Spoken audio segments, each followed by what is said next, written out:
Welcome, Eden's Ankylosaur here. I know that some of you may find this topic triggering, but I wanted to share my thoughts with you today about gun control.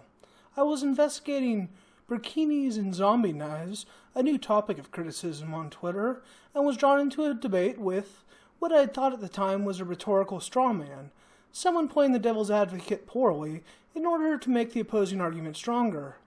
Hot damn, was I wrong.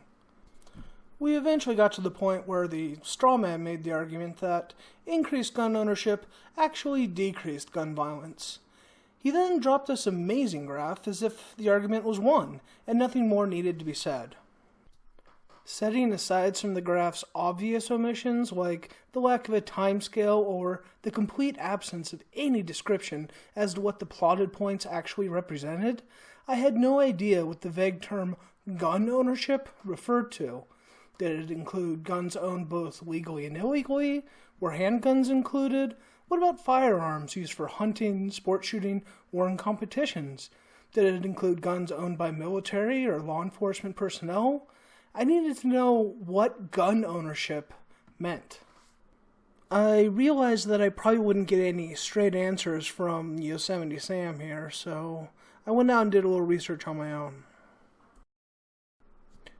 Some of the statistics that I came across, and especially those that revolved around accidental gun deaths or accidental gun violence, were simply appalling, and so I decided to go back to Twitter and see what my good friend Yosemite Sam had to say. I was particularly interested in discussing why we should increase gun regulations and make it more difficult for people to own them, in order to demonstrate that simply owning a gun has negative repercussions, such as accidental deaths. I googled accidental gun deaths. This brought me to the trace.org website, which I'll include a link of in the description. One of the most interesting points that I found was that, on average, over 2 children under the age of 18 are killed by gun violence every day. And 75% of these children were under the age of 12. Moreover, these children were far more likely to die from guns held by friends or family members than by strangers. The enlightened response from Yosemite Sam? It's the parents' fault.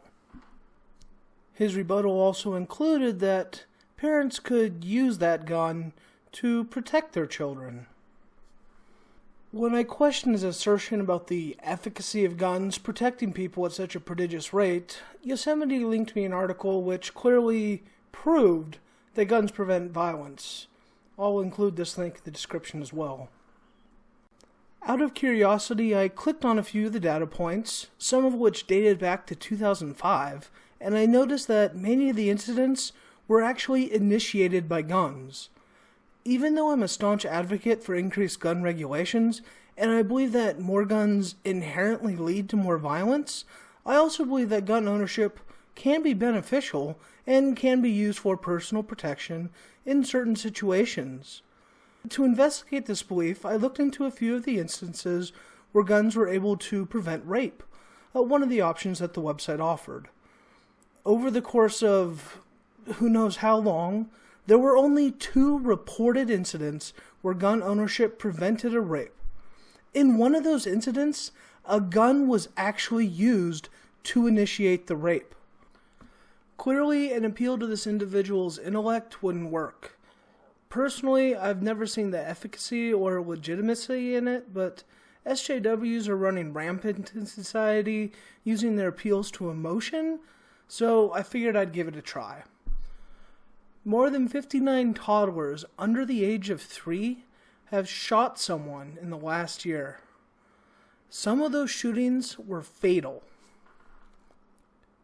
And Yosemite Sam's response? That's only once a week. It's insignificant. Clearly, I wasn't getting anywhere with this guy. And in the end, he just left me with this nice little reminder that sometimes humanity just fucking sucks. I wanted to understand what would make a person think like this, so I went out and did some more research, and I would like to respond to the top 3 reasons I came across for increased access to gun ownership or a decrease to gun regulations. Number 3, I'm a responsible gun owner. Number 2, protection.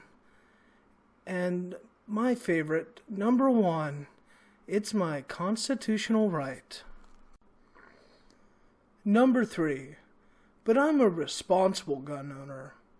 Congratulations, here's your gold star. If you truly are a responsible gun owner, please show me. For what purpose are you responsibly owning a gun?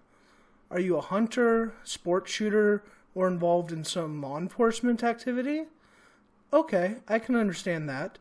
Gun regulations don't have to threaten your ownership for legitimate purposes. But if you're responsibly owning a gun just because you want to, I have to ask, why? Should you be allowed to responsibly own a tank? Should you be allowed to responsibly own a vial that contains the smallpox virus? Please explain to me why you should be allowed to responsibly own a tool whose only use is violence. How does increased regulation and decreased access to firearms actually have a negative impact on you? If you're unable to own a gun for some reason, please tell me, why is that a bad thing? If you remember the statistics given on the Trace Organization website, some of the gun violence was accidental and could have been avoided simply by not owning a gun in the first place. Number 2, I need a gun for protection. This argument typically takes one of 2 forms: defense against bad guys with guns, and defense against a tyrannical government which plans on quashing personal freedoms. The first form of the argument typically takes the following premises. 1. Bad people with bad intentions have guns, and they will continue to have access to guns even if we increase regulations. 2. Good people need guns to protect themselves from these bad people. 3. Bad people will not commit gun-related crimes if they fear that their victim may have a gun. And 4. Deterrence is the most effective way to prevent violence. Think back to the Cato Institute map proving that guns prevent violence. In many instances, the crime or violent act is actually initiated by guns. The event would never even have taken place if guns weren't so easily accessible. Even websites that are attempting to advocate gun ownership for protective purposes highlight the fact that the root cause of the problem is gun ownership. The second form of the protection argument works with slightly different premises. 1. The government has an illegitimate monopoly on the use of force. 2. If private citizens don't have the firearms to defend themselves from the government, it could use force to subjugate and enslave the population, turning our democracy into an autocracy or dictatorship. And 3. If citizens give up their firearms now in a time of peace, when they are needed in the future, the government will be able to prevent citizens from arming themselves and defending their rights. This may have been a legitimate argument at one point in history, when a musket with a bayonet or a cannon firing a ball with black powder were the pinnacle of military technology. But with the revolutionary advances of warfare, even the most well-armed American militia won't last long if the government decides to turn tyrannical and use force to oppress and suppress the people. And finally, number 1, it's my constitutional right. This argument just pisses me off. People scream Second Amendment and act like they just made some irrefutable argument. Ironically, and this is just my personal opinion, those ignorant enough to take this route are also those without the requisite IQ or knowledge to actually quote the Second Amendment, or any other amendment for that matter. I could sit here and pontificate for hours about the flaws in this argument, but I respect your time and mine too much to do so. I will put forth, in my opinion, the single strongest argument against this position. The Constitution is not a perfect document. It needs to evolve and change with society. Even the framers understood this simple fact. That is why they created the amendment process. saying we should have a right because the Constitution gives it to people is asinine. The United States Constitution, Article 1, Section 2, Clause 3, which is often referred to as the Three-Fifths Compromise, tacitly condones slavery as legal within the United States. This law was upheld until the 13th Amendment, which abolished slavery and involuntary servitude. Are you seriously going to tell me that when the Constitution gave individuals the right to own slaves, it was okay? And then, as if by magic, it became a giant no-no after the 13th Amendment?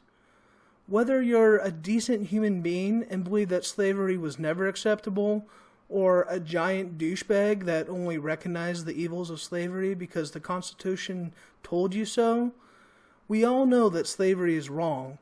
We all know that slavery is abhorrent, and we all know that slavery is despicable. Just because the Constitution protects a certain right or privilege, such as owning slaves, that doesn't mean we should continue to uphold the same belief. In conclusion, I'd like to say that 1. The constitutional right to bear arms is no longer applicable in today's society. The Constitution can and should be amended. The framers knew that society would change and that our constitutional rights and privileges may need to change as well. 2. Handguns have little to no positive benefits for civilians to own. Their ownership does have negative consequences. Therefore, we should drastically curtail an individual's ability to own a handgun. 3.